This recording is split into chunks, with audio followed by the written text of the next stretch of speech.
2 matches down, 1 to go of the 4th week and the first day of the Hearthstone Collegiate National Championship. My name's Cora Georgiou, and joining me on the desk, Nathan, that's Admirable Zamora. We've seen full Finja.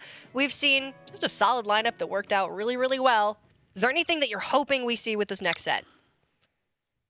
That's a question put me on the spot. I just want to see some good games. I want to see some good old-fashioned fighting. Works for me. Yeah, I want to see 6 patches games is what I want to see. I'd like to see a draw. I'd like to see a draw happen, like Abyssal Enforcer or Hellfire, killing both players at the same time. I think that might actually rival Sacrificial Pact. A draw could potentially do it. I've never seen a draw in competitive play. I don't think I've ever seen it. I've done it, but definitely not in competitive. It's only been in ranked. But who knows? Maybe a draw could be up next, but one team does have to win. In the final match of the day, California State University Fullerton versus University of California Riverside. We saw Riverside on stream last week. They actually lost to Alberta, who actually just lost to Cal Poly Pomona. So a lot riding on these guys. What do we make of these lineups? They actually are exact mirrors. Yeah, these are the 4 power decks at the moment. These are thought to be the 4 strongest classes, and I'm curious what you omit from the lineup here. I haven't really done the math on what the weakest deck among these 3 tends to be. I think a lot of it comes down to tech choices in this spot, but there are 2 Warlocks, so 2 opportunities for draws. That's true. That's absolutely true. Let's go ahead and take a closer look at California State University Fullerton, Stitch, Blue Jacket, and 0 PF with Biology, Entrepreneurship, and Business. Yeah, where's Lilo at? That's what I want to know. Stitch he's moved out of the house. He's on his own. He has a job now. 0. He's rocking a red shirt. Looks pretty nice. And here they are. Yeah, look at that jacket. That is a lot of shoes. Look at that jacket. Guys with style. Okay, wait. Look at that hat. I kind of want that jacket. They sell that in the Blizzard store? Where do you think he got that hat? Oh. Maybe we'll ask him. Maybe we'll get the chance. If only I had a hat like that. I'd do great things. I could do great things with that hat. All right, this one is University of California, Riverside, So Legit, Ricky TW, and Vince McMahon. Business Economics, Undeclared, Mathematics. I got to get his autograph. Man, I made that joke last week. I'm equally as disappointed this week when it's not actually Vince McMahon. Oh, look at this. They are at a fireside gathering, Admirable, organized at their school specifically for this purpose. And look at all of those people in the background coming to cheer them on. This is awesome. Buddy. Bunch of nerds playing Hearthstone. That's what I'm talking about. See, that's the kind of environment that I need. Last team had a bunch of shoes behind them. This team has a bunch of fans. We'll see which of those situations proves to be more conducive to competitive Hearthstone. We did see these guys on stream last week, so they are used to the spotlight. And, it's going to be really exciting to see just the crowd behind them this entire time. That's so cool to see, too. A bunch of people at college campus all coming together over one similar interest. In this case, it's Hearthstone. Now with 3 of them competing, can they continue their record and continue to build that season and find themselves in the playoff spot? They may find themselves some fans for the rest of the season. Let's go ahead and take a look at the team bans. California State University Fullerton has banned the Warlock, and so has University of California Riverside. Just when I wanted no draws. Okay, so here's how it would happen. Kazakus, Demons, Abyssal. Okay, that could do it. Boom. That could do it in the mage. Or Kazakus, Demons, Unlicensed Apothecary. No, that would just kill themselves. Yep, it's got to be Abyssal. It's got to be Abyssal here. There is nothing you can do. Unless they're at 8, and then they play the Apothecary, then play the Abyssal, deal themselves 5, deal 3 to each player. That would do it. Yeah. There you go. But either way, you need Abyssal Enforcer. It's been dominating the arena. There's no reason he can't dominate Constructed as well. You're limited to 1 copy, but with Kazakus, anything is possible. We're going to get right into game number 1. Yep. And it's a Shaman Mirror. No draws here. I'm definitely expecting right off the bat, given not only the lineups, but also what the teams have omit from their lineup, that I expect to see some tighter play in this one. Players who are willing to just simply bring the 4 power decks, not really think much of the creativity on it, going, you know what, we don't have the time to test these decks, find out if they work. Let's just practice the ones that we know are strong. Those players tend to be up to date on how the matchups work, how the lineups work. The Warlock definitely seems like it would have been the weak link in these. Great matchup versus Mage, not so strong versus Shaman and Warrior.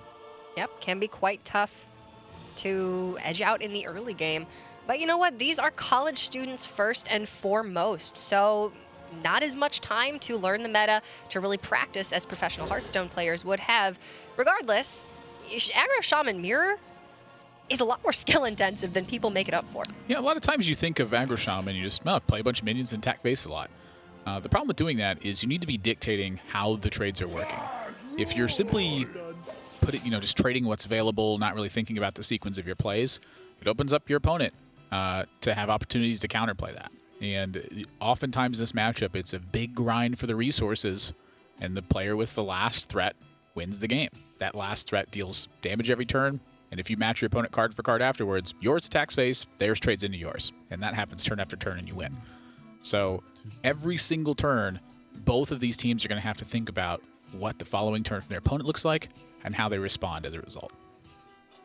You see Riverside has Tunnel Trog Totem Golem, going to give them the edge in the very early game. The 2 copies of Feral Spirits is going to give Fullerton more mid-game going forward. Patch is coming out, but Riverside going to get a fantastic trade here with the Totem Golem. He's celebrating really early.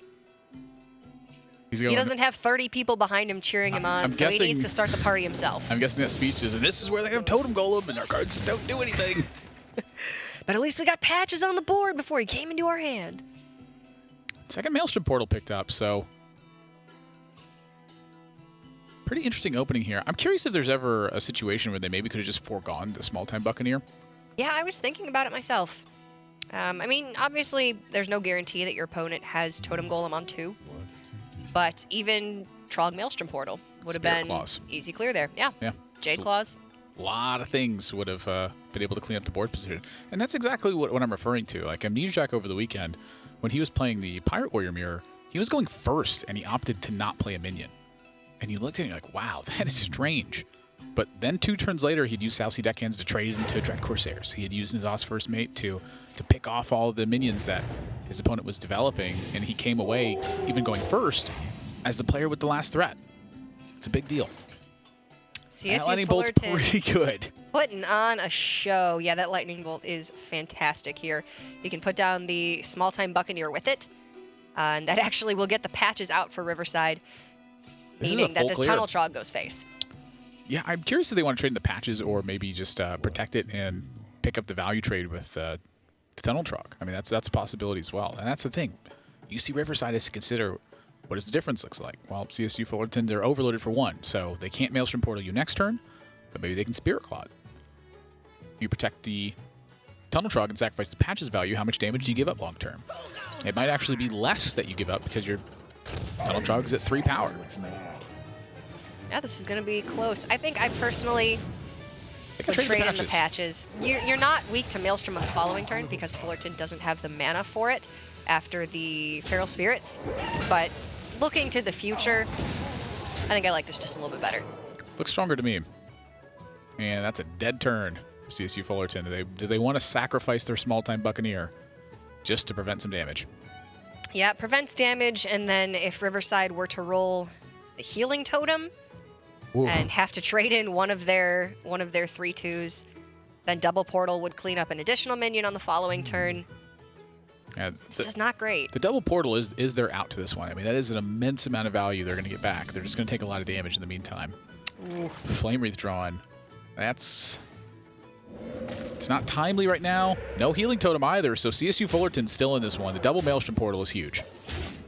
Yep, this is going to be a full clear. They're going to put 2 1-drops on their side of the board, or you can elect to save a Maelstrom and just Blood Mage. Wow. That's a fantastic pickup for Fullerton. It's allowing them to conserve resources. That Babbling Book's a pretty face. You want to cast a spell? I want to cast a spell. Well, you see Riverside wants to cast a Flame Wreath Faceless. It's better than a spell. A tad. Just a teensy bit. Not a lot of spells that give you 7/7s. 7/7s. Yeah. Even Call of the Wild doesn't give you a 7/7. Right. Gives you a 4/4. Just a 5/2, a 2/4, and a 5/4. Negligible. It's also 9 mana. Expensive. Imagine a 9 mana Shaman card that did that. You get a Flame Wreath Faceless, an Azure Drake, and a Totem Golem. Call of the Shaman.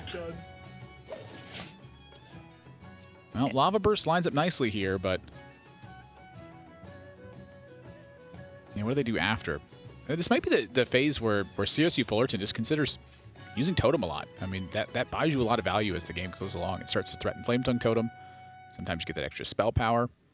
The taunt can help protect a minion later down the road. I wonder. Fullerton's got a lot of damage in hand. Spell damage here would have allowed for a clean lava burst. So still a pretty easy clear, though. Yeah, I like this. CSU Fullerton just slowing it down, not playing the small-time Buccaneer. And you see Riverside's hand, not exactly exciting. You know, when CSU Fullerton plays it this slow, the Feral Spirits feel vulnerable in this spot. They know if they ran into a Flame Tongue here, that could be a disaster. So they have to think about how this goes. Honestly, they probably just hero power on their own as well, not really think much of it. Much slower than the aggro shaman usually wants to play. But in the mirror, your game plan is completely different. Yeah, I mean, all your resources line up pretty evenly. When all the cards match that way, it's about finding that one position that buys you a tremendous amount of value. Here, Feral Spirits could easily start to snowball that in Fullerton's way. You know, it's 1 point of damage right now from the Blood Mage. They have 2 Maelstrom Portals and Jade Lightning in their hand. What's actually killing them anytime soon? And here, they get the Feral Spirits online right away, but they don't get the hero power in. Those hero powers count up over time. Is that a Flame Tongue? Oh my. That's a Flame Tongue. All right, that's going to unlock a lot of value. Yeah, gives Fullerton some really nice trades here. Blood Mage cycles. Flame Tongue is going to pull removal from Riverside, likely. Removal that they would like to be going, you know, either at the face or into an Azure Drake. Yeah, face is pretty far off at this point, so you see Riverside just trying to get the extra cards here, but this is the problem when you take these risks. I think this was fairly unnecessary from UC Riverside. It's very clear this is not a damage race. Very quickly devolved into a value battle. Didn't set them up for a terrible turn going into the next turn. They now don't have access to Jade Lightning plus Maelstrom Portal, and they wouldn't have access to Aya.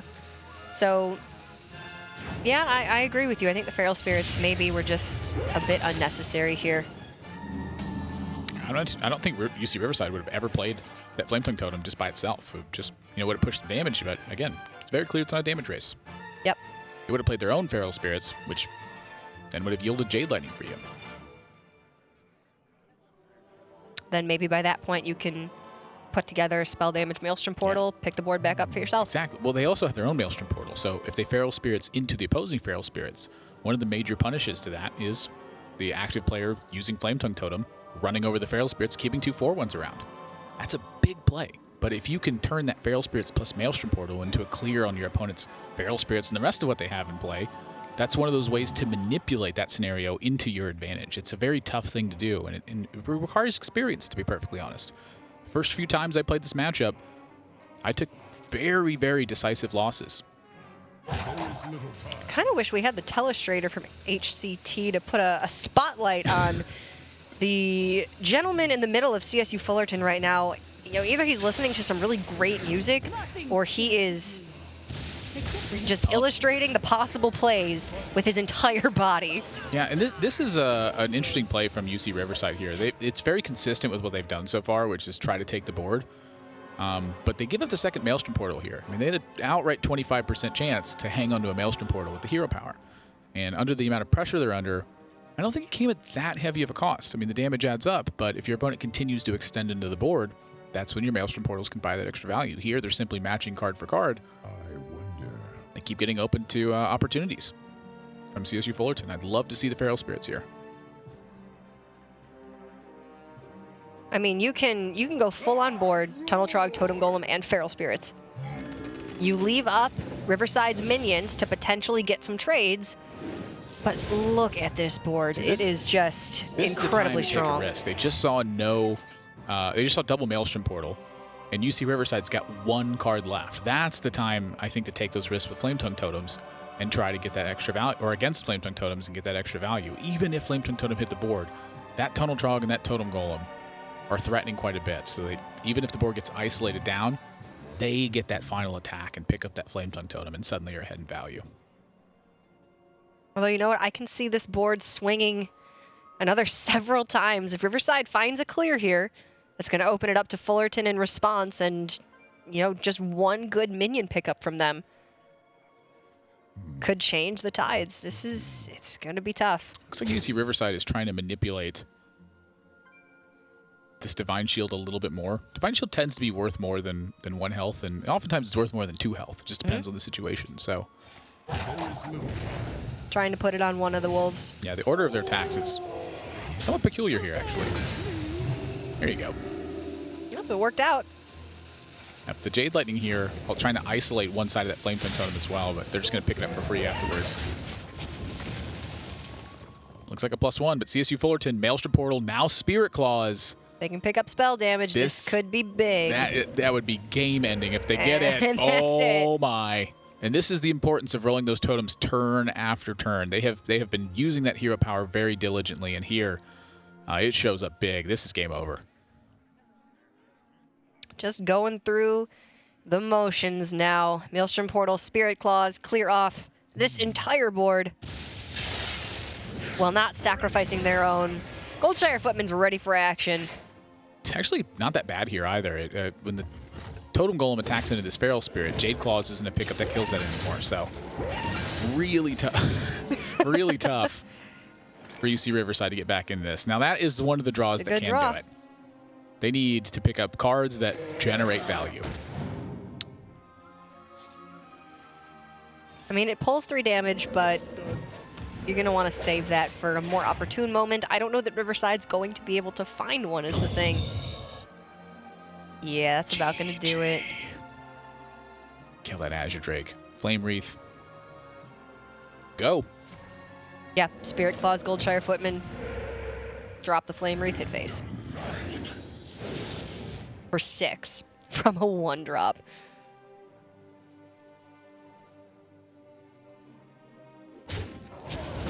That's exactly what they're going to do. It's pretty good.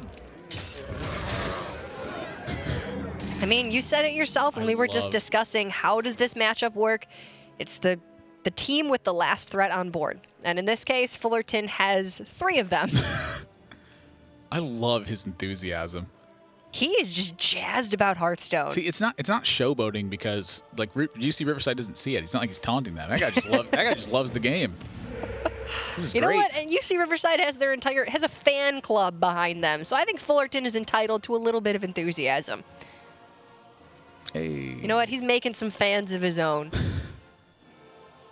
believe that is Blue Jacket. Can't quite tell if his jacket is blue, but nonetheless, a 1-0 lead. That's a very decisive game, and that's a perfect example of just kind of going too fast. You know, pacing your threats is important when you can't actually necessarily piece together the damage. The fact that CSU Fullerton was taking it slow, even though they had an aggro build, is really something to look at. They paced their threats. They looked for times to swing those boards around. When you're using just small tools that are meant to actually push damage and you're against someone else doing the same, it means that those tools actually become board swing tools, not just clear the way for my minions to keep going tools. Yeah, they managed to turn themselves into the control deck in an aggressive mirror, and it paid off in spades. 1 win for California State. Fullerton. Where did that come from? I mean, I don't know that I care where it come from. I just care about what is he playing right now. He's trying to romance the audience. Valentine's Day was last week, but this guy's got enough love in his heart for everyone. Still playing Hearthstone being played. Feeling the love in this room too, though. The fan club is all certainly hard at work playing their own Hearthstone matches, but it's great to see this much support. All of these people coming out for a fireside gathering at the school. Yeah. Who's got the Warlock in Arena? That's what I want to know. I'm guessing about 90% of them. I think it's the red have shirt. the Warlock in Arena. That red shirt guy's got it. Red Hawaiian shirt or orange hoodie? The red Hawaiian shirt, I Yeah? think. Is that a Hawaiian shirt? It's actually tough to tell what's on that. He's definitely got Warlock in Arena right now. He's probably got 5 Abyssal Enforcers, too. Man, I had Nozdormu in a Warlock Arena yesterday, and it still wasn't enough for me to not get 12 wins.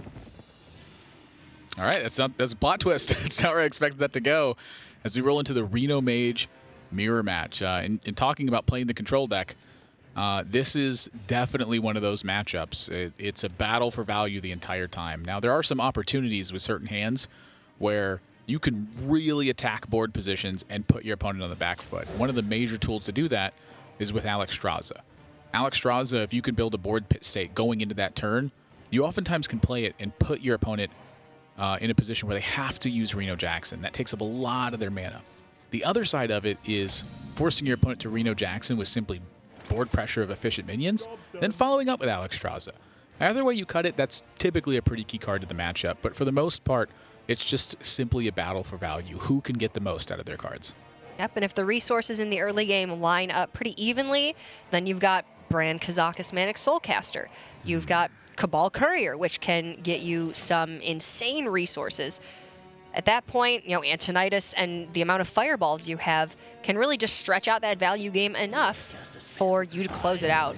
So we could be in for a really grindy game here. Yeah, speaking of Antonidas, shows up right away for CSU Fullerton, and they get Flame Lance off their Babbling Book. Pretty good. It's a card that some players have teched into their Reno Mage builds just simply as another answer to Mountain Giant. Polymorph tends to be the only one. Flame Lance offers you a second potential, and for 5 mana, I mean, a pretty reasonable cost to handle an 8/8. They just get it from Babbling Book. Pretty good deal. It lines up very well with the turns that Mountain Giant comes down, Twilight Drake, and of course Flame Wreath Faceless. Yeah, or even just Emperor Thorson, Sylvanas, Archmage Antonidas. It's just a, pretty reasonable underrated hard removal. It's really good. Yeah, I would tend to consider it hard removal. It's really tough to get more than 8 health on a minion. Yeah. Ooh. Curse of Rafaam is a great pickup here for CSU Fullerton. So Curse of Rafaam puts a card in your opponent's hand that deals them 2 damage. When they take that 2 damage, it's on their turn, not on your own. And so if they can get UC Riverside down to a low life total, they can actually kill through Ice Block with Curse of Rafaam. That's something that Riverside would not be expecting. Secrets cannot trigger on your own turn except for Competitive Spirit and Paladin. So if Riverside had Reno in hand and were waiting to play it until after their block was popped, Curse of Rafaam can prevent that. Well, had a lot of plot twists so far in the Collegiate National Championships, and yet another one. It's a good story over the last 4 weeks. It's likely to show up. Now, the key here is they have to actually get UC Riverside down to that life total first. So when they're facing down Water Elemental, this is the first task. Yeah, Elemental into Azure Drake. They're going to be the 2, biggest mid-range minions that Riverside has to offer. So the fact that they're getting them down one after another really puts a lot of pressure on Fullerton. Yeah, a little bit of an awkward hand here for CSU Fullerton as well. If they choose to coin the Azure Drake, it means they don't have access to Azure Drake and Arcane Blast in the same turn. So I'm curious how they're going to set this up, but the Water Elemental looking like it's going to run over the Cabal Courier and then live to fight another day. So simply pick up their 2 damage. Now the ping here to try to not sell the idea that they have no way to handle this. Mm-hmm. I mean, the Drake coming down seems like a perfectly fine option here. Yeah, something to think about in this matchup is how the fatigue battle can go. Oftentimes, as the players are equally matched on resources, it comes down to the fatigue race.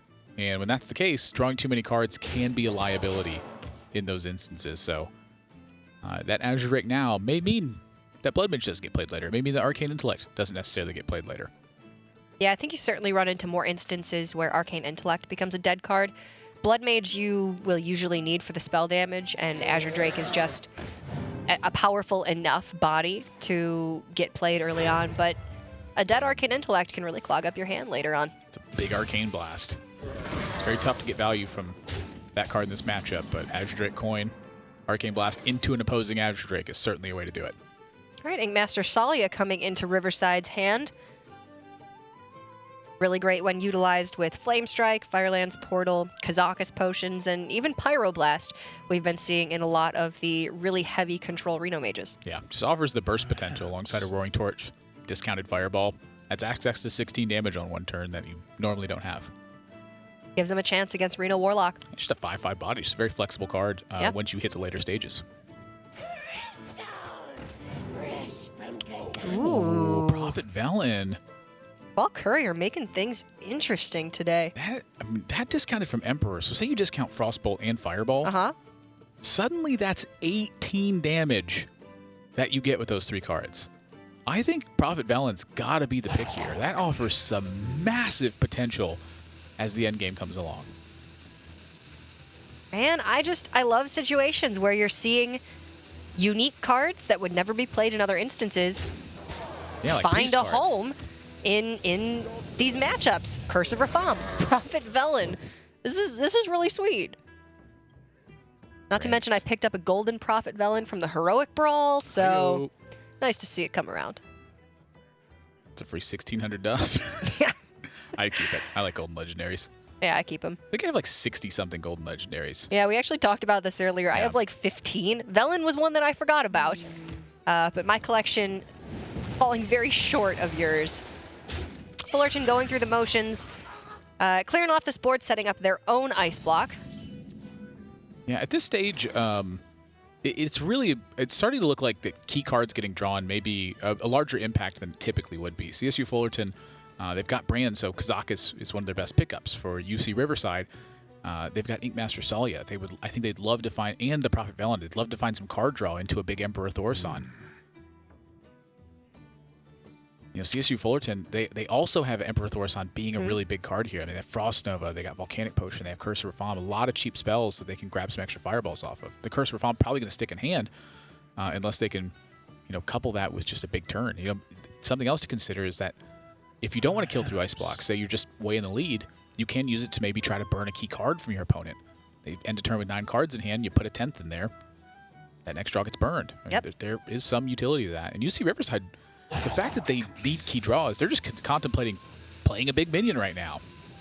I mean, I can understand why they're going to do it, and I think it's right. I think I'd like to see the Inkmaster if that's going to be the case. I mean, there's no sight of Inkmaster grabbing value here. The Prophet Velen does represent some really unexpected damage, though. I think that this may have been a little bit of a misstep from UC Riverside.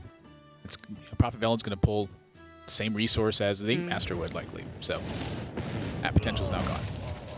Prophet Velen shut down by a Flame Lance off of a Babbling Book. Say from a Kazakus potion, if you resurrect Prophet Velen alongside 8 damage, does it deal 16? That's a great question. I don't know. I've never encountered that. Does it matter which order you pick them in? I don't think so. Okay. I mean, I have no idea. I've never encountered that situation. I mean, it resolves AoE before it summons minions.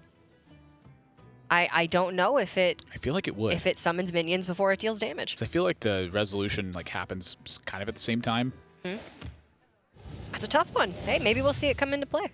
It's possible. Yeah. Other than that, it's a pretty slow game, and it's going to continue to be such. Yep. Both sides just going through the motions here. This is an interesting thing for CSU Fullerton. They just saw Prophet Velen just get played onto the board. What's in UC Riverside's hand? Is it useless minions? Is it a bunch of high-value minions? Do we have a way to take care of a high-value minion if that falls into play? Those are all considerations for Dirty Rat right now. The timing of that card is paramount. Typically, you want to be able to remove a key minion, like Archmage Antonitis, if it hits. They are lacking hard removal. The Flame Lance was pretty much all they have in hand. They've got some good AoE options and some stall, but no Polymorph, no Fireball. And next turn, they're going to be forced to play something if UC Riverside doesn't lay up a resource for them here. Oh, that's not going to happen. They may play their own Doomsayer. Doomsayer actually would be a pretty clever play here because CSU Fullerton's going into 10 cards. Their option typically is to play a weak minion. If that's the case, they give it away to the Doomsayer. Or they have to get rid of a spell if they don't want to burn on the next turn. So Doomsayer could be a force here. Perhaps. Looking from the opposite angle, Doomsayer waters down your Kazakus potions. If you were looking for the Kazakus Resurrect, which can build you up a large board, which is resistant to the Reno Mage AoE unless they have Kazakus of their own, you can pull Doomsayer and end up removing your own board. Yeah. The other thing, too, is, say Dirty Rat wants to hit play, having access to Doomsayer in your hand means that Dirty Rat can backfire. It's important to be holding on to some of your bad minions in this matchup as a consideration to Dirty Rat as well. And that's something that both players, I think, are apparently doing. Or both teams, rather. There is a lot of consideration from both teams here. Like we said, it's a long matchup. If no team gets a real edge in the early game, which, you know, it's fairly even right now. We're seeing a lot of repeated cards in these teams' hands. And it's going to come down to who can get the most value and who can really play their cards at the opportune time. Yeah, CSU Fullerton was considering the Burgley Bully here, but if they fill their hand up with coins, maybe they can burn a key card. You know, it's not something they necessarily want to do. They don't want to just jam Mistress and Mixtures on the board. Yeah, what does that life really mean right now? Well, it could mean Plus a lot for... Doomsayer's forcing here on UC Riverside. So UC Riverside, interesting, they didn't take this play when they had it available. CSU Fullerton did. The damage for Fullerton could mean a lot here. The closer that Riverside gets to having their block popped is the more relevant that the Curse of Rafam plus Burn from Hand becomes. Interesting. Yeah, this is a really unique contrast of decisions here. Well, Riverside has to play something. They can choose to throw their own Doomsayer, but they've got access to Frost Nova Doomsayer, which is a combo that you don't like to break up. Perhaps. Yeah, I think I'd like to just see the Blizzard pitched away here. I think I like the UC Riverside's plan of just hang on to Doomsayer in the face of Dirty Rat. And the Blizzard tends to be one of the harder cards in the matchup to find value from. Volcanic Potion does the same thing, but cheaper. Yeah, it doesn't freeze the board. So, like, say like a big Kazakus potion happened and you wanted to freeze to stall out large health resurrection. You know, that could be one way to do it, but they choose to use the Frost Nova over the Blizzard. I'm really surprised by that. Frost Nova is very flexible. Blizzard's not. I guess they value the 2 damage more than they value having 3 extra mana available to them. Ah, here's a pretty strong turn. I think Fullerton just Firelands Portals the face. That's a really strong pickup right now. Yeah, I like it. It does get rid of one of their damage sources, so if they, you know, they saw Emperor Thorson, they don't necessarily have a way to fight it. So I think the Bully's okay too. if they're going with Bully, it means that they're playing something else from their hand as well. They need to make room for coins. Yeah, I mean, they're giving it a second thought. That could come back to really hurt them if they were to burn one of the key cards. Yeah, I mean, I say Emperor Thorson gets burned. Say Kazakus gets burned. Alex Straza. I mean, those are just 3 big ones right there. I'm sure there's more. So many impactful cards in this matchup, and neither team really having a lot of them in hand. It's a very watered down draw. I mean, it's a Mistress, and they're going to consider the Frost Nova as well. Yeah, I think they've concluded not. 8 cards in hand from Fullerton. I think you're very likely to see a burn here from UC Riverside. I would take advantage of it personally. I would as well. Any way to get an edge in this matchup, I think you need to take. You know, it's not like a large chance, but when that succeeds, what did you really give up? You know, maybe use like Volcanic Potion and Fireball. Yeah. Your opponent may get an extra Fireball down the road, but if you pick off a key spell... If you burn Kazakus, that's a Fireball in exchange for... That's the thing. From CSU Fullerton's standpoint, they're looking for Kazakus. That's probably their most important card. And from UC Riverside, I think they would have expected to see Emperor Thorson. They know that Brand Kazakus isn't hitting play at this stage, so they probably don't have both in hand.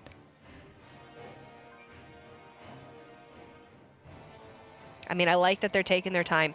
I think this is this is the first real matchup today that I think we've seen both teams take full advantage of the time allotted to them. There is a lot of thinking to do. Yeah, I mean, you'd have to sit down for hours to analyze whether or not they're maximizing their resources in this matchup. This is some tough stuff. This is an example of macro play where you need to have an experience to find that edge. Oh, they are not going to burn a card. So this uses the Doomsayer well. Doesn't burn a card. And it does force CSU Fullerton to actually use a resource here so that they won't burn a card. Oh, they would have burned Kazakus. Oh, wow. That's game changing. The fact that Fullerton gets to keep it now. Wow. My goodness. And the Dirty Rat's looking mighty good here. I wonder if they're contemplating like Brand Dirty Rat Kazakus. That looks good. I like that a lot. It's tasty. Yeah. You put 2 more cards back in your hand, but you're still not overdrawing. And you get to use your Brain Kazakus. It's a hard turn. It's a 7 mana you'd have to normally invest. You know initiative's going back to UC Riverside. That's the play right there. Oh, if They're they gonna Brain manage to Kazakus pull first. Reno Ink Master, this could be big. They have got to go quickly, though. Just taking high value picks here. Well, they got about 20 seconds left. 3 Demons isn't terrible. Going for 2 10s. I got about 10 seconds left. They gotta move. Come on. Drop that rat.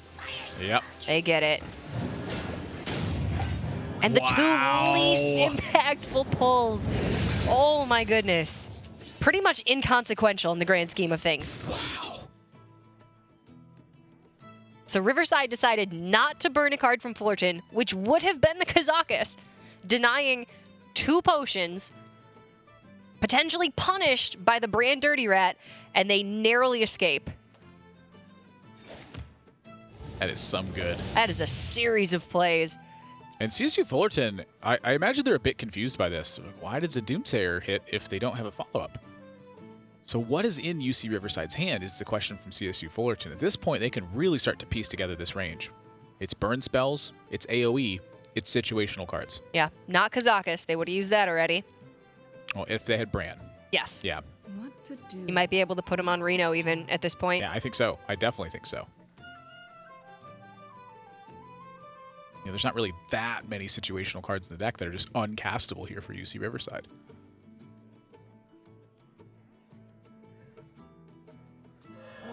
All right. Yeah, I Spell think their goal damage here portal. is to start forcing. Ooh. That is really, really bad. That's just 5 damage they take. It deals 5 damage as a battle cry, but its death rattle is your hero takes 5 damage. When you don't get the battle cry, Bomb Squad is strictly a terrible, terrible 5-drop. And now the Kazakus in hand for Riverside, they are going to have access to 2 of their own potions, as well as the Ink Master to play with one of the potions.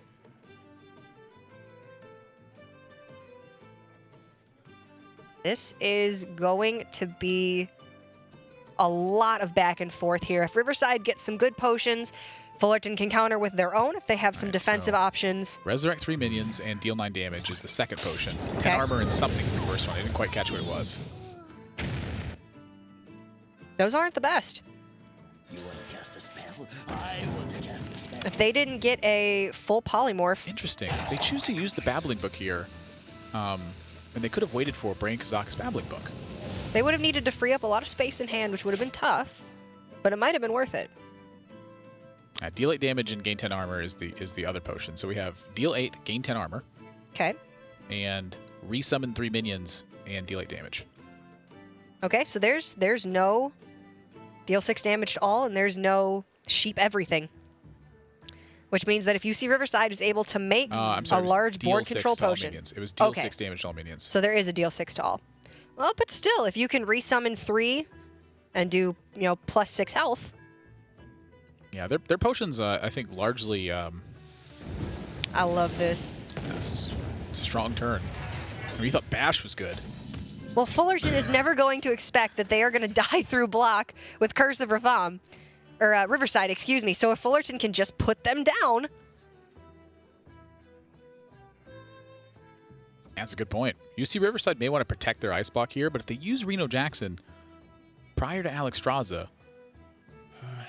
that's when you can get opened up. There's never a real reason to Reno until after the block is popped.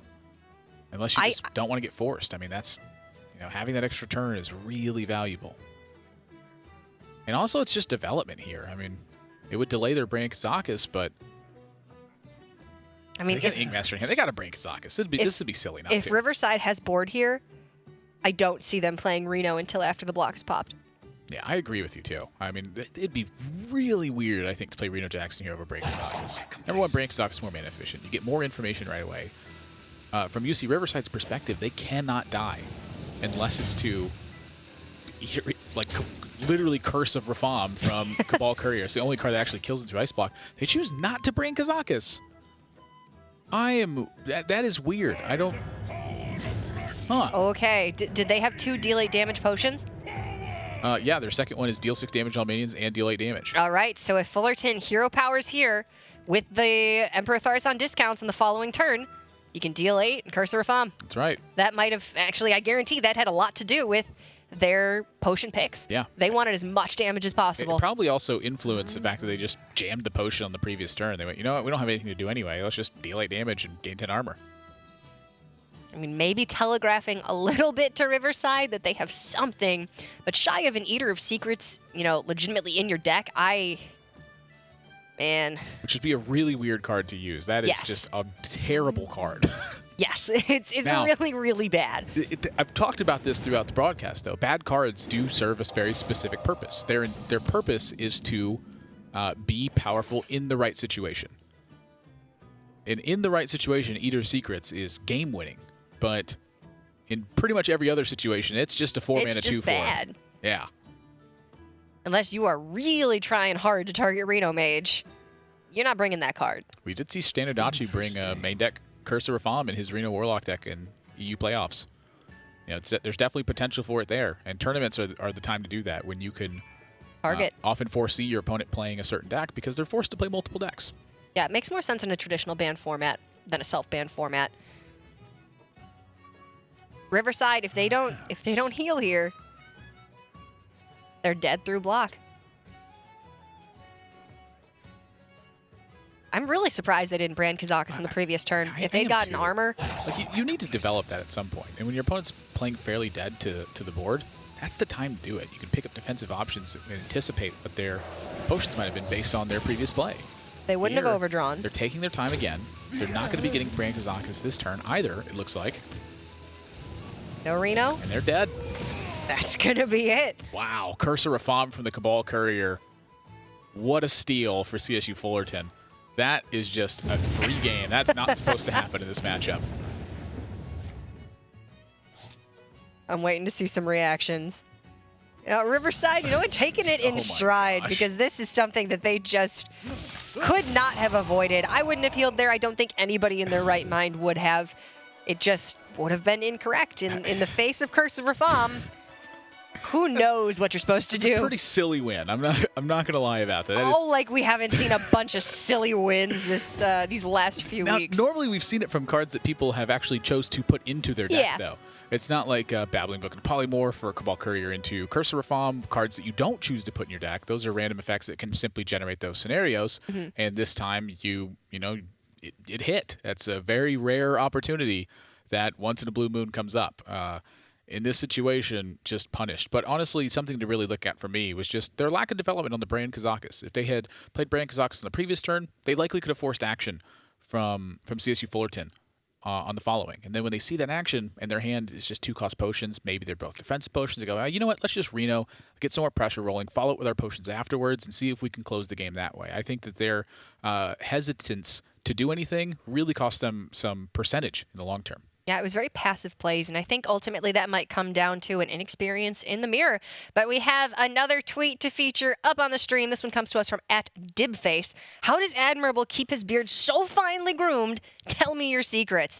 I don't have the secrets. Yeah, well, this guy's apparently going to be an eater of them. So there's 3 major products I use, and I guess I'll avoid using brand names for the sake of this, but one of them is an all-natural organic product. It's lemon-scented. That's the basic wash. Strip all the old oil out. As soon as that's done, put in some beard oil from there. I use a variety of scents. There's coffee-scented ones, whiskey-scented ones. I have all kinds of scented oils, but again, make sure that they're natural oils. And then afterwards, a moisturizer to keep that oil locked in and make sure that your beard keeps from getting dry and rough and just poor feeling afterwards. So again, a natural moisturizer made from organic products. Lock in that moisture. You're good to go for the day.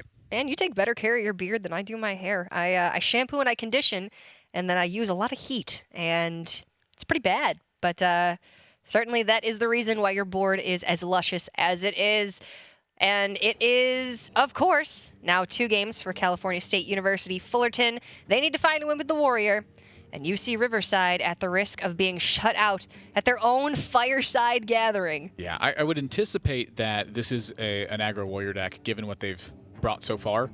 And if that's the case, they do have some matchups to go through here. Aggro Shaman tends to be pretty favored against Pirate Warrior due to the natural taunts that are from hero power, and alongside the very efficient early game they have. Tunnel Trog, Totem Golem, line up very well versus the aggressive minions from Pirate Warrior. Plus, Feral Spirits, timed perfectly, can absorb an entire Arcanite Reaper. And that is lights out a lot of times. The Reno Mage, it's going to boil down to how well they can check the early game, but it's going to be aggro Shaman first.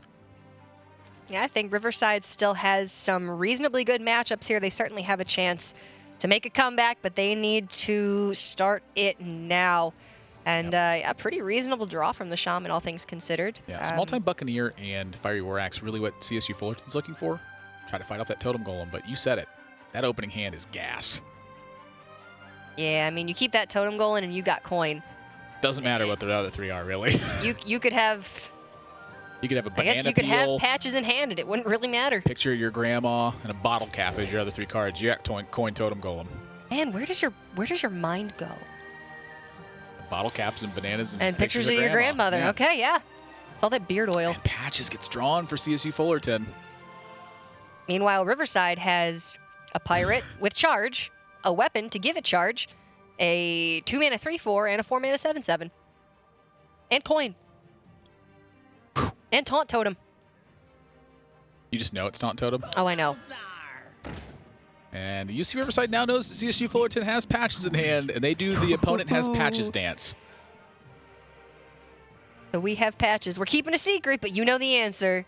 I really That like we the have Jade Claws patches. here. Honestly, it's tough for them to get punished if they play Jade Claws in this situation. They won't be overloading, so it'll give them options for either Totem Golem or the Hero Power or the South Sea deckhand. Oh, I'm sorry, they will be overloaded, so it'll give them option for the South Sea deckhand. What am I thinking? Yeah, But they'll have 1 mana. that's a lot of damage on board for 1 mana. You get to take out the Buccaneer right away. You get the 1/1. Cheapest cost you get. It's guaranteed 1 damage. I like it. I think this is totally fine. And it's going to make your 3rd turn a little bit strange. You're going to have 3 mana. And if you choose to Totem Golem, then you won't have Flame Wreath on 4. But Fullerton's hand is looking really, really weak. Which minion do you just send out to die, if any? I mean, it's got to be the Bloodsail Raider, I think, Yeah, or not. Armor Up's not quite as good as Totems, that's for sure. And so this is UC Riverside's opportunity to take a massive lead as they pick up Small-Time Buccaneer. CSU Fullerton is in heaps of trouble. I think we're seeing game number 4. This hand is massive. This is a dream hand from UC Riverside. On the following turn, they can choose to Hero Power and Deckhand. Wow. Ugh. Their entire hand is just clunky damage. I mean, they had Curse of Rafam and the Reno Mage Mirror, so they had to get unlucky at some point. Yeah, that's how luck works. It just had to. Evens out. Oh yeah, karma. It's a Yeah, thing. there's no such thing as an isolated incident. Psh, not even a little bit. No, they definitely won't be overloading this turn for UC Riverside. Their hand is way too strong to overload right now. Totem Golem can fit in at any time, and it's still a 3/4.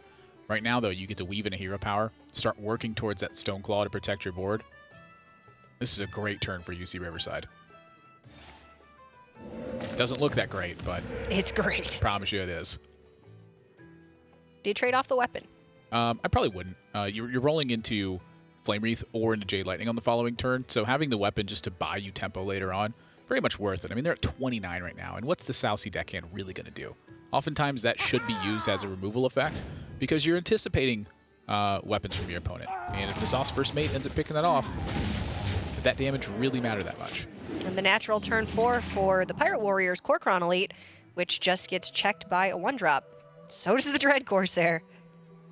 Yeah, if I were Fullerton here, I don't know if I'd be playing out this match. Yeah, bad Iron for Grizzly is not really what they're looking for at this point, and yeah, I think it's Armor Up. This is You and this is the lights out. 2 health for the Pirate tag Big pop off of Taz Dingo. Dink him in the face. 7/7 on the board. Rolling a Totem Golem on the next turn, and then another 7/7 on 6. So here's the hope for CSU Fullerton. They just drew Bloodsail Cultist. It's Arcanite Reaper, attack face. Get the upgrade, attack face. Leroy Jenkins, attack face.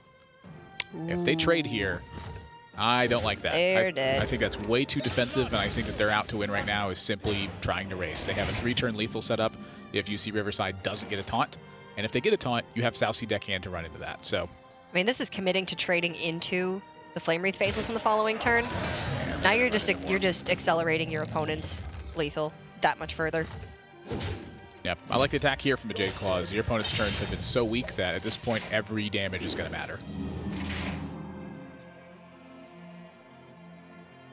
That's not going to help him. Well, it's not horrible.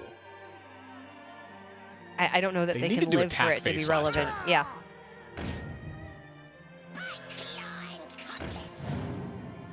They are committed to trading now. This is interesting. I mean, I don't think I've quite seen someone take this defensive of a line with Pirate Warrior and this much damage in hand. I mean, they just passed up 11 damage so far. So that would have had Riverside at 18, and they would have a 6-power Arcanite Reaper plus Leroy. That's 12. They could have had the additional 2 with the deckhand this turn. Maybe you just look to straight up draw Heroic Strike and win this game. This method is not going to get there. UC Riverside's cards are extremely valuable. Granted, Fullerton has seen so many high-value cards already that they could be putting Riverside on having a weak hand. It's just really unfortunate for them that Riverside has drawn the nuts this game. It's basically the opposite of that. It's a really strong hand.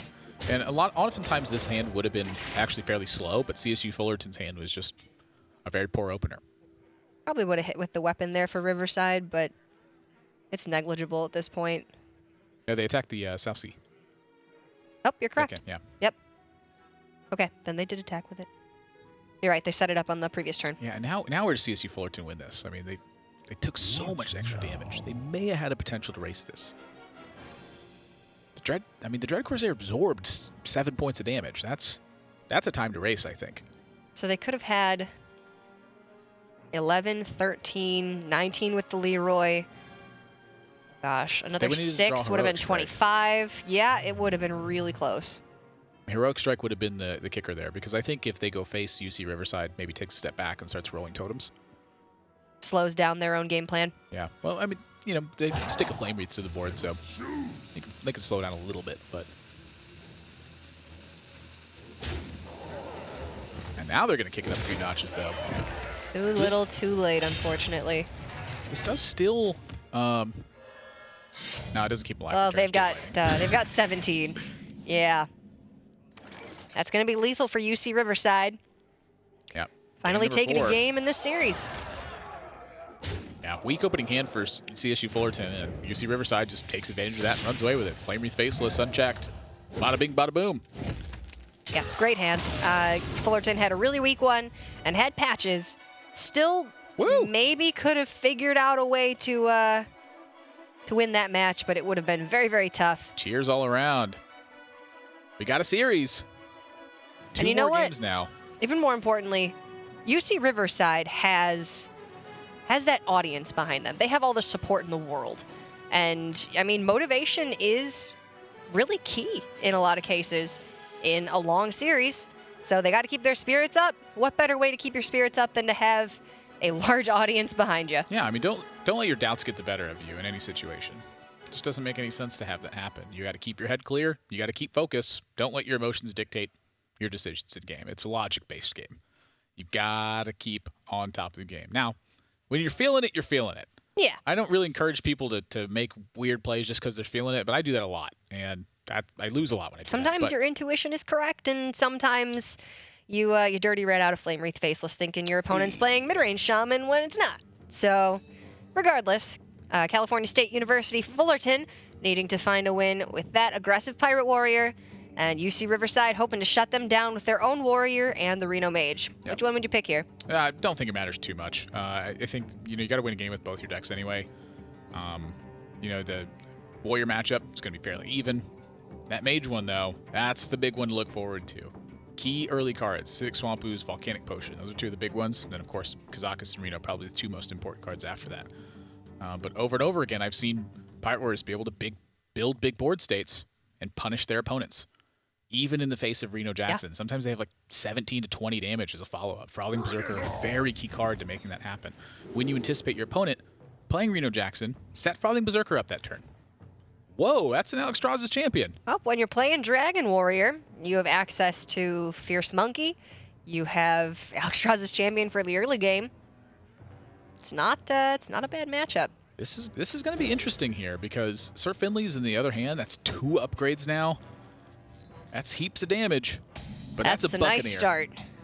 That's a 1-2-3 curve, looking pretty sweet for Riverside.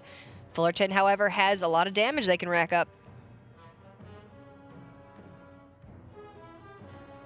Wow, I haven't seen much of Dragon Pirate Warrior versus Pirate Warrior, honestly. It's better against Shaman than it is against Pirate Warrior. I think you still run the risk of losing to early aggression and just not having enough resources to really shut it down. But it's not bad. And this hand certainly has a lot of fight in it. Who goes there? I'm in charge now. Cemented into my brain. All right, Fullerton has the option to coin Fiery War Axe, and they can roll into the Blood Sail on the following turn. That's looking pretty sweet. Just a lot of good options here. Oftentimes this matchup, you think about the Pirate Warriors and just jamming a lot of damage to face, but when the cards are evenly matched, once again, it turns into a resource battle fairly often. Who can get that final threat? With UC Riverside playing Dragon Warrior, means that their threats are going to scale. So when they start with early cards, they're definitely at an advantage. Yep, they run the entire Dragon package. Twilight Guardian can shut down a lot of damage, and then they have Ragnaros at the top end. It is a lot of options. They pick up a Dragon. Now they have an activated Alexstrasza's champion. You really want to get value with that, though. If you can use that to kill a minion, it becomes just that much stronger. Yeah, I think it's a pretty easy setup for the Fiery War Axe here. And then figure out where the turn 3 goes. It's either Frothing Berserker and start building that up, or it's Alexstrasza's champion and pick up value trades. Value trades matter a ton in these matchups because if your cards go 2 for 1, that's great news. You will definitely end up with the last resource if that's the case. Yeah, absolutely. Riverside deciding if they just want to pull 3 damage off of that Fiery War Axe or if they want to set up their own. I don't know, it's a tough one. If they set up their own War Axe, then rolling into the Berserker on 3, they have a lot of removal options. Yeah, I think I like this. It's what they're going to ultimately go with. And as aggressive as the Dragon Warrior is, you're playing control in this matchup. You're outlasting Fullerton's resources, and then you're going to be the last one with a threat on board. You've got the Warrior hero power, which can actually, it can create a lot of survivability. Yes, it certainly can. And when you have bigger minions than your opponent, like Azure Drake, if they can't put you under pressure right away, that card's massive. Just draws a card, it's a 4/4 body. What does CSU Fullerton really do with this hand? It's well, now that they've drawn patches, their options are even more limited. It was spelling face damage with double upgrades. Obviously, that's 15 damage from the weapon. I mean, facing on the Fiery War Axe, the Bloodsail Raider does represent 5. 2 upgrades, that would be 15 more. That's 20. I got to find 20 more damage somewhere along the way while they're fighting against opposing minions and while the armor up potential is there. I don't know. Finley into Life Tap or Steady Shot could give them the final bit of damage that they need. Looks like they're going in. I mean, I don't really think they have another choice. It's a totally fine play. I mean, they have Sir Finley. They're still drawing a card every turn. This deck has a tremendous amount of average damage as the value. UC Riverside with second Fiery War Axe means that they're going to start assaulting on their own. It's very likely you'll see that Fiery War Axe swing this turn because they have a re-equip plus Alexstrasza's champion on the following. Frothing Berserker likely going to pull 4 damage from that Fiery War Axe, just slowing down Fullerton even more. Well, that might not necessarily be the case. Fullerton's draw, I think, is going to dictate a lot of this. If they pick up something defensive... Another aggressive draw. Yeah, I mean, they might just not care. They'll protect the Bloodsail Raider, for sure. It just makes sense.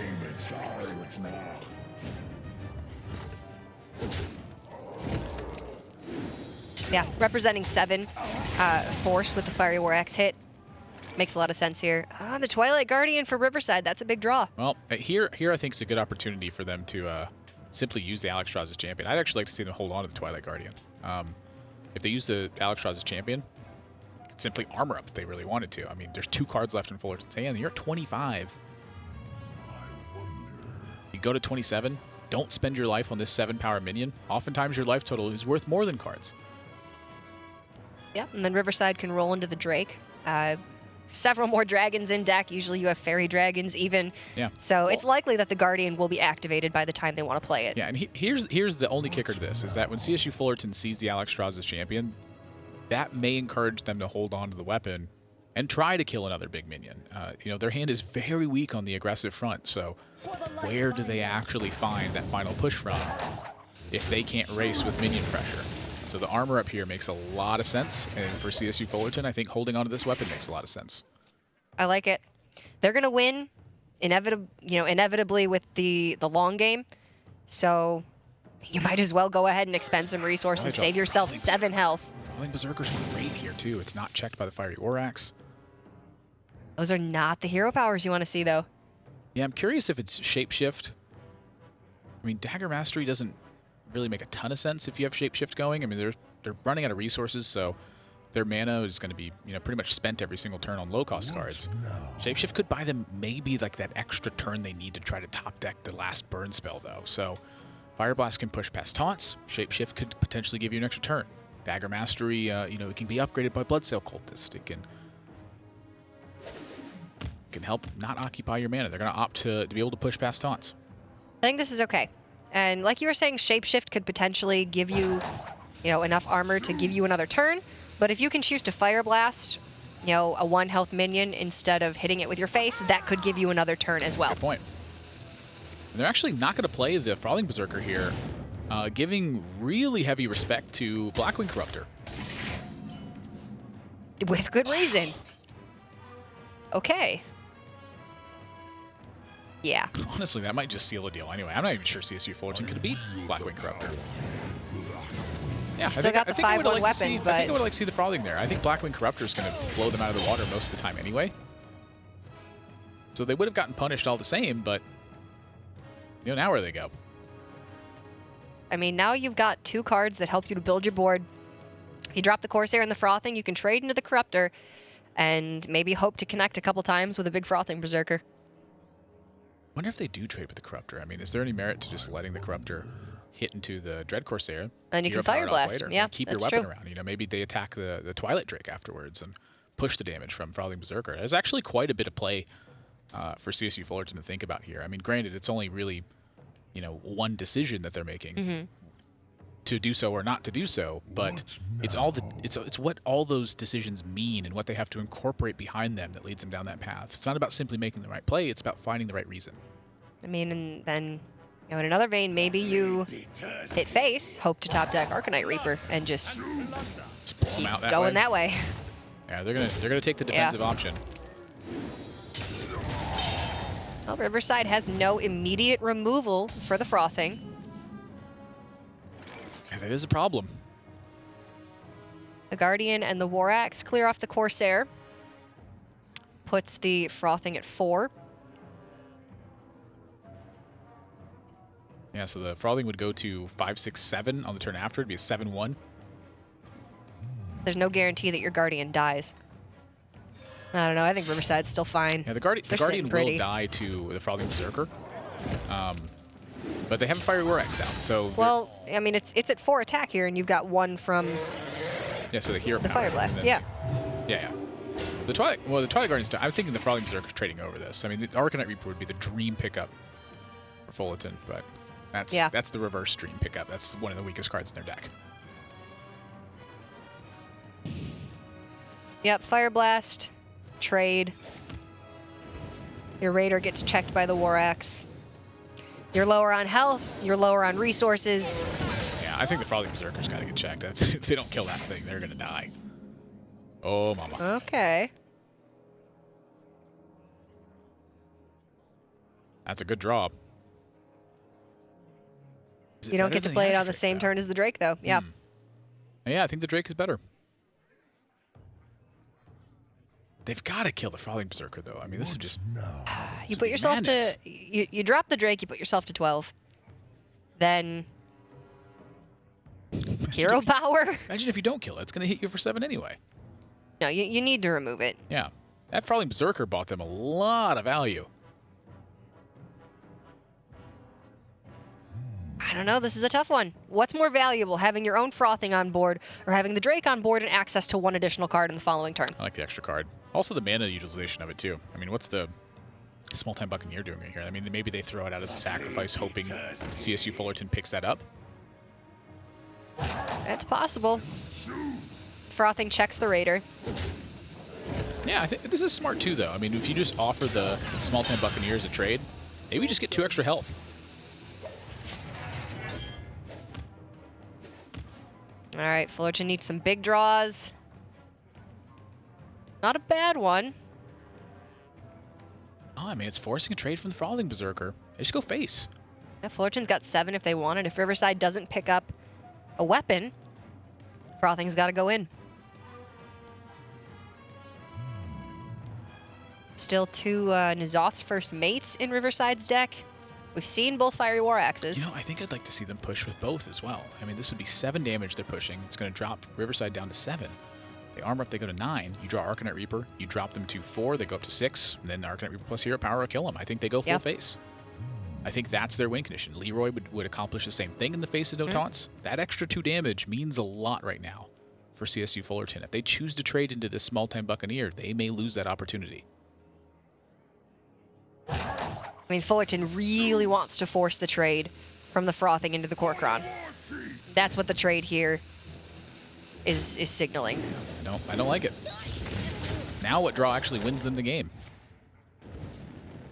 Reaper's going to come short. They're going to need Reaper over 2 turns plus Heroic Strike, Mortal Strike, or Leroy. So they need 2 significant draws, but essentially 3 kinds of damage. Now, I will say that in this spot, the trade ended up picking up for free. Yeah. They would have lost their Bloodsail Raider, would have traded off with the Small-Time Buccaneer instead, and they're going to get 2 damage out of this anyway. But if they'd done it the previous way, I was accounting for just simply that minion dying, just 100% of the time. So rewarded for their efforts. That 7 damage from the Frothing might actually be able to pull this one out for Fullerton. I'm curious if you see Riverside value trades here. I mean, that's what they're contemplating.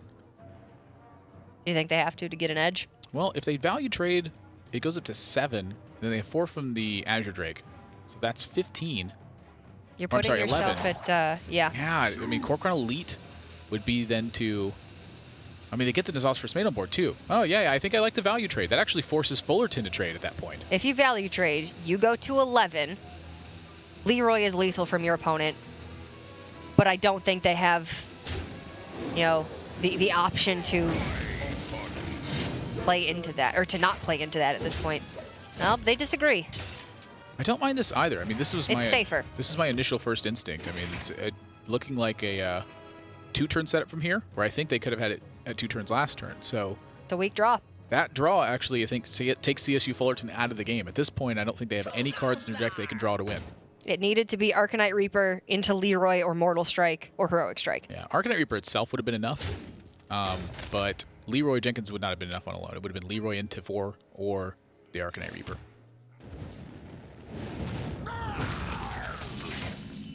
Fullerton has taken some. They've taken some my. really. That's a closer. Yeah, Fullerton taken some really interesting lines in this game, but ultimately, the Dragon Warrior just has enough early fuel, enough taunts, and enough sustainability. They were able to drag this one out.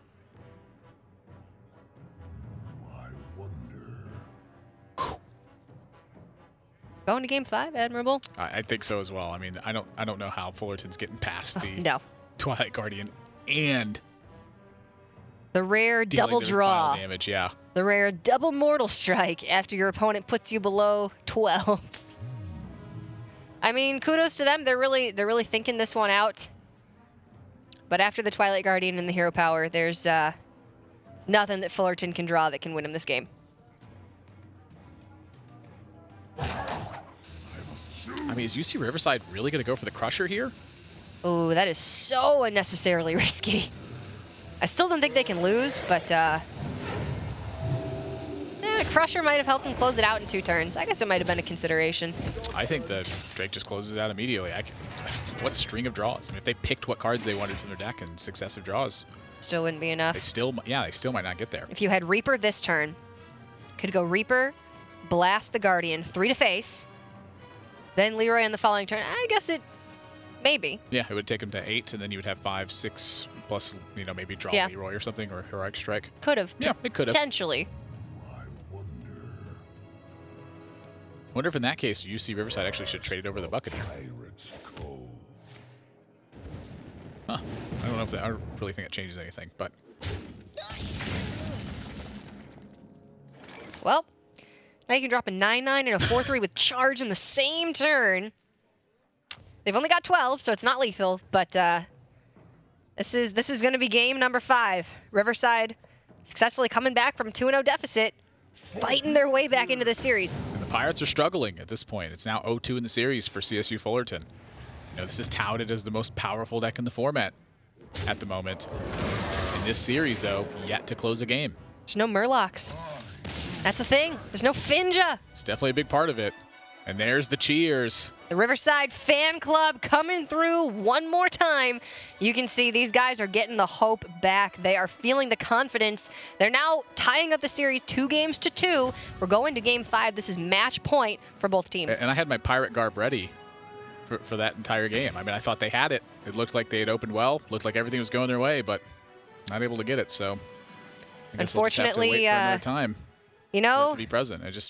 UC has their fan club. You are Fullerton's fan club.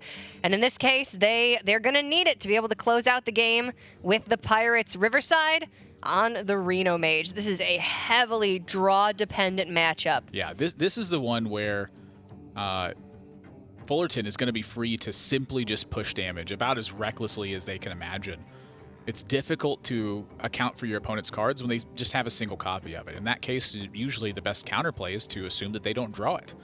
In that instance, if it's not drawn from UC Riverside, that's it. That early aggression will end the game. So their main goal is to stifle the early pressure using their resources in basically any way that they can, and then find big recovery turns, whether that's in the form of Kazakus potions to get extra armor and clear boards, whether it's Reno Jackson using the super powerful hero to go back to full, whether it's Ice Barrier and Frost Nova to simply delay damage until they can get taunts set up. Their main goal, first and foremost, is to stop the early assault.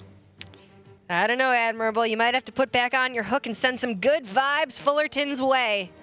Because if Riverside draws Reno, this is going to be a tough one. Yeah, this is an interesting opening hand, too. A couple of these cards are situational to the early openers.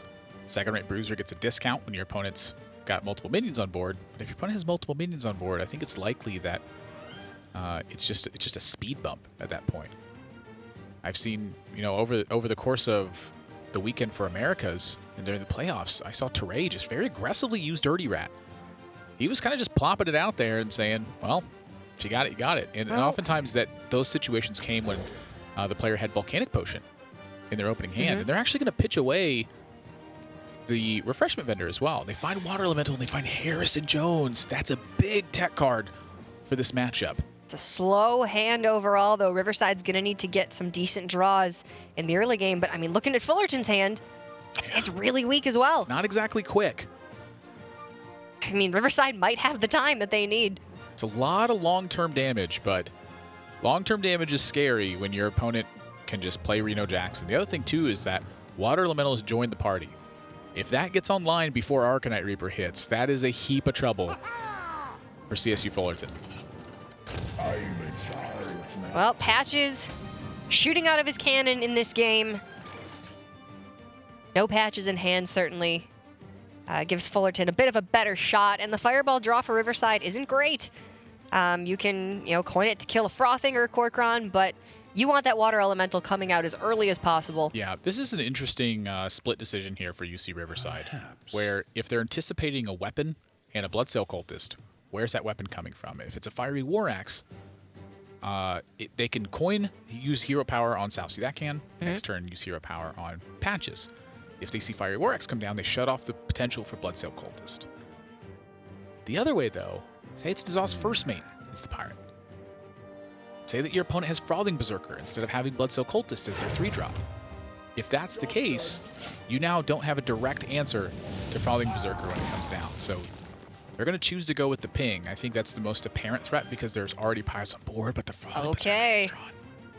but Fullerton is looking like they're going to have to essentially skip their second turn. And that's beautiful news for UC Riverside. Now, that hero power is just starting to shut the damage down. And at this point, they should know that Fullerton has a 3-cost card in hand that's coming down. So their main goal now is to start figuring out how to fight that off. Yeah, this frothing is essentially just a 2-4 here. Arcanite Reaper is, again, a lot of damage in the long run, but here is not the draw that Fullerton needed. Yeah, I'd like to see the brand here from UC Riverside. They get pretty punished by Kor'kron Elite, but in a situation like that, they have Fireball and they have Ping, so they'll suffer some damage as a result. But I think overall they come out ahead when that happens. Interesting. And the second Arcanite Reaper actually is a really weird pickup. In this particular instance, when UC Riverside's got Harrison, that second Reaper actually is probably come in handy. Probably coming down on 6, I would imagine. First one's on 5. Yeah. Jam it, attack, Harrison, Jam it. Reaper upgrade. Mm-hmm.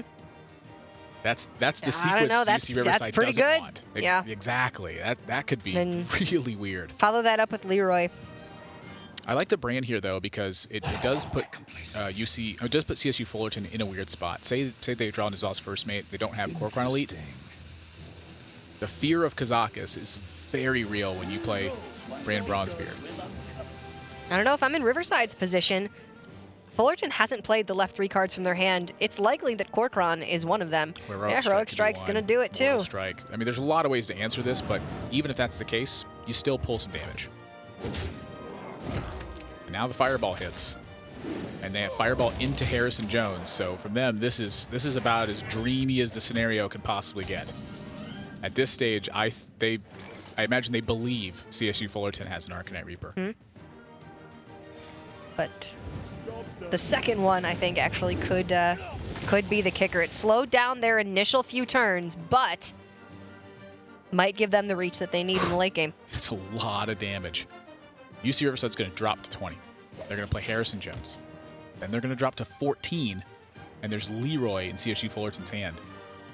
Pick up Fire War Axe, another slow card at this point. Take 6 turns to unlock all the weapon damage if they want. 7 kind of the upgrade. And Riverside cannot Harrison this fast enough. All right, they're looking for Reno desperately, or Acidic Swamp Ooze. We're assuming they've got that as well as the Harrison. I don't think you ever play Harrison on its own in your list. You need your access to that early weapon removal as well. It's a tech in addition, so that way you could shut off the damage, dig to Reno Jackson, find the other weapon removal. But my goodness, this is going to be close. Riverside can get down this water elemental. I don't know if that's enough. Fullerton's got 12. 2 damage off lethal right now. South Sea Deckhand will kill them. Second Heroic Strike will kill him. Patches will kill them. In some of these instances. Just takes time. I mean, like, everything's going into CSU Fullerton's way right now. Well, if Riverside plays Water Elemental, drops the Blood Mage, I think you need that cycle right now. They can shut off the weapon after this turn. They're taking 6 no matter what. And then, I mean, it's on Reno or Ice Block. Or Barrier, I suppose, if they have it. They need something to defend themselves. Ooh. That starts with time. The only way they buy time right now is Water Elemental and Blood Mage to dig.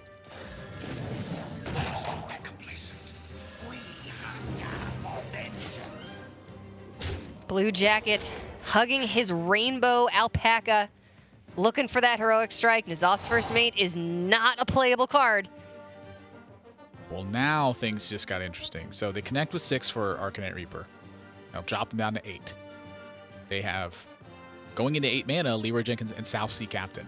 So the patches, I mean, it was pulled from deck already, yeah. Yes. Ah. You had the... Forgot South Sea Deckhand was playing on 1. Why am I just crazy all of a sudden? So then Heroic Strike doesn't become You're crazy for Pirates, Admirable. Then it's Kor'kron Elite, direct damage in the form of Mortal Strike or Bash. Well, do you Leroy this turn and hope that your opponent doesn't have a Taunt or a Reno? Well, I think that depends on the burn in your deck. So if CSU Fullerton doesn't have any burn in the deck, no, I don't think they do that. But if there is burn in their deck, there is a lot of merit to getting Reno in, or getting the Leroy in first, so that way you can draw your burn spell if your opponent has a taunt. Yeah. That's a very realistic consideration. And they know they're going to get frozen, so they're free to just play pirates on the board if they want. They know their weapons are going to get shut off at this point. Wow. They want to force the 2 mana from UC Riverside if they're going to draw. And if they draw right now, they actually can't hit Reno this turn. They could hit Dirty Rat. They could hit Refreshment Vendor. Dirty Rat would be some good.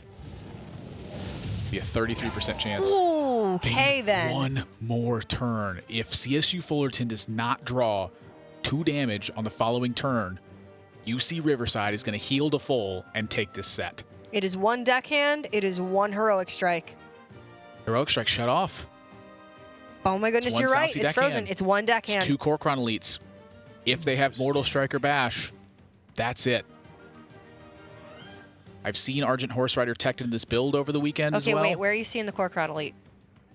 Fullerton's on 8. Leroy for 6. Oh, you're right. They just don't have the mana. Yeah, it's 1 deckhand. My head went to 4 mana Leroy in 2014. Lord. Ah, the good old days. No Shadow Steps here, folks. Yeah, it's deckhand or bust, I think. No mana for Mortal Strike, no mana for Kor'kron. Yeah, it'd have to be a Bash, and we haven't seen any of those cards in their deck, any of the tech cards. We haven't even seen Mortal Strike. Man, that's Heroic Strike. Wow. I think that Riverside might actually complete the reverse here. I mean, how do they kill the Water Elemental? How do they kill the Harrison Jones? They have no way to take care of these cards. That's 8 a turn. The freeze is happening. And they're going to have to pile 30 on top of that. With no weapon combat, there's no way.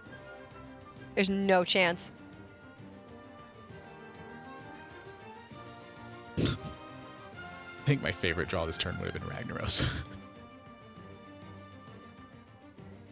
Oh, man. Not that Pirate Warrior runs that. It's just not a card that's in there. It's 8 damage. They're going to Leroy down this Water Elemental. Yep, they know. Oh, you see Riverside getting so excited here. They know. Oh, wow. My gosh. UC Riverside with a huge pair of draws. To add insult to injury, this upgraded weapon is going down. They're healing up to 30, and they've got an entire fan club cheering them on. What a series of draws for UC Riverside. And CSU Fullerton has to put together lethal this turn. That's impossible. And UC Riverside's going to get the reverse sweep. Unbelievable.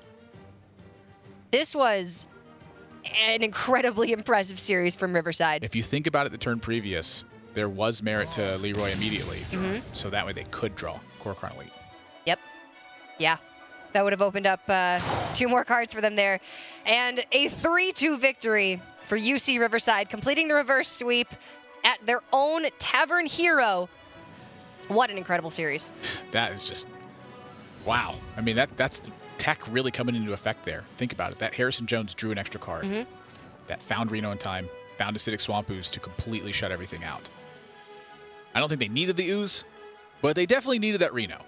You know, it was smart by Fullerton, however. They did not play a minion that the Blood Mage could attack into, meaning that they did, shut off Reno that turn if it would have taken the extra draw. It did take the extra draw, but Riverside got the extra turn as well. Needed that 2 damage. Tough to have happen that way, but that's the break sometimes.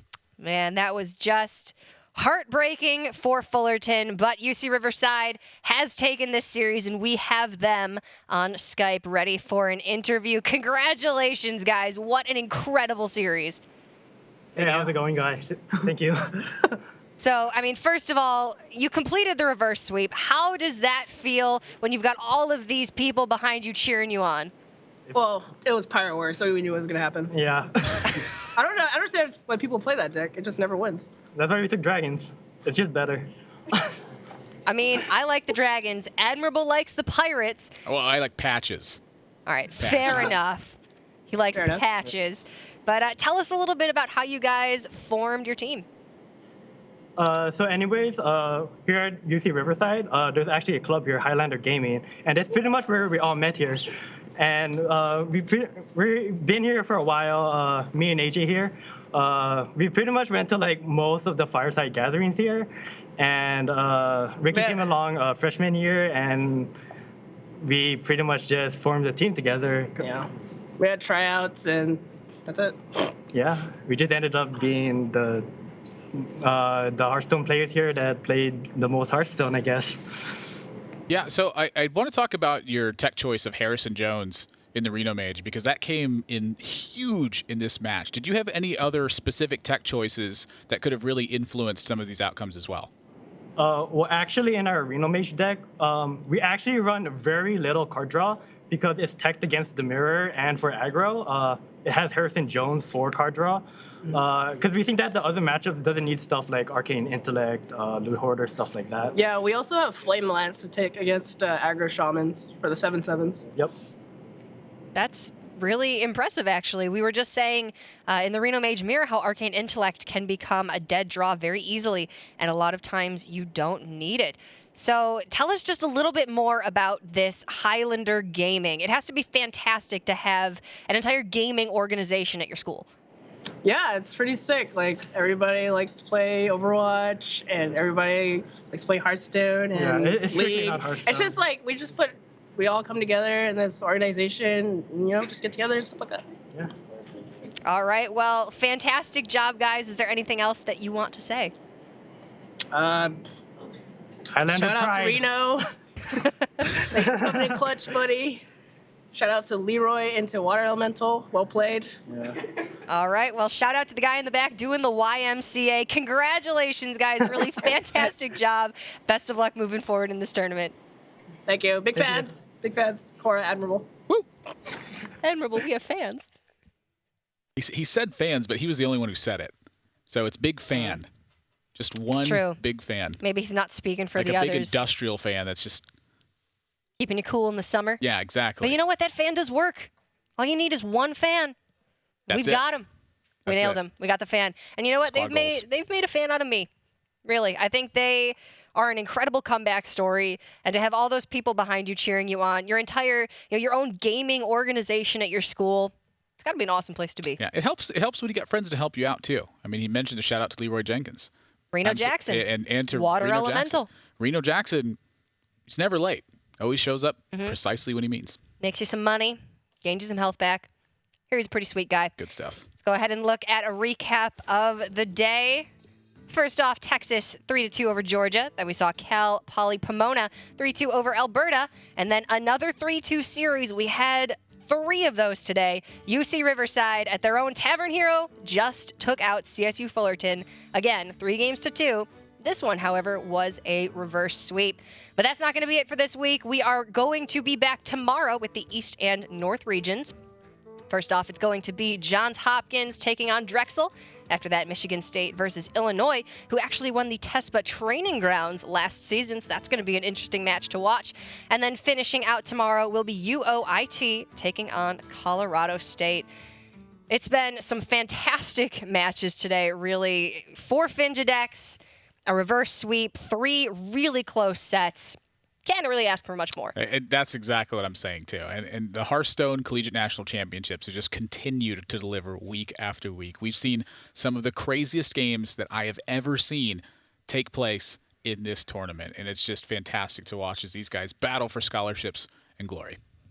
Well, of course, we love seeing these teams play. We love hearing from you all. We love handing out free card backs. So tweet at Team Tespa, go on Facebook /Team Tespa. We will be taking more questions tomorrow. And of course, you can let us know who you're rooting for. Admirable and I will continue answering questions after the show today. So make sure you get them in and show your support for your favorite teams. Of course, we have to give thanks to our sponsors. We are powered by Twitch here at the studio at ESL in Burbank. And then, of course, special thanks to Gunner and Steel Series for making this tournament possible, for making it possible for 30 people to come together in a lecture hall and play some Hearthstone and root each other on, cheer each other on, and you know what, maybe make some money along the way to put towards their education. You couldn't ask for more than that. Common ground, communion, cash, scholarship cash. Buy $2. Certainly something that I wish I would have had in college, but casting some Hearthstone now feels pretty good as well. Is there anything else we want to add before we let these fine people go? I just thank everyone for watching, and another day of Tespa, and then some more to come afterwards. Just it's getting crazier and crazier. I'm curious what's going to happen next. Anyone's guess at this point. Yeah, I mean, I would love to see if people can actually try to top what we've seen already. Who knows what is going to be coming up next. We will be back tomorrow, same time, same place. Hopefully the same crazy collegiate Hearthstone action. We'll see you then.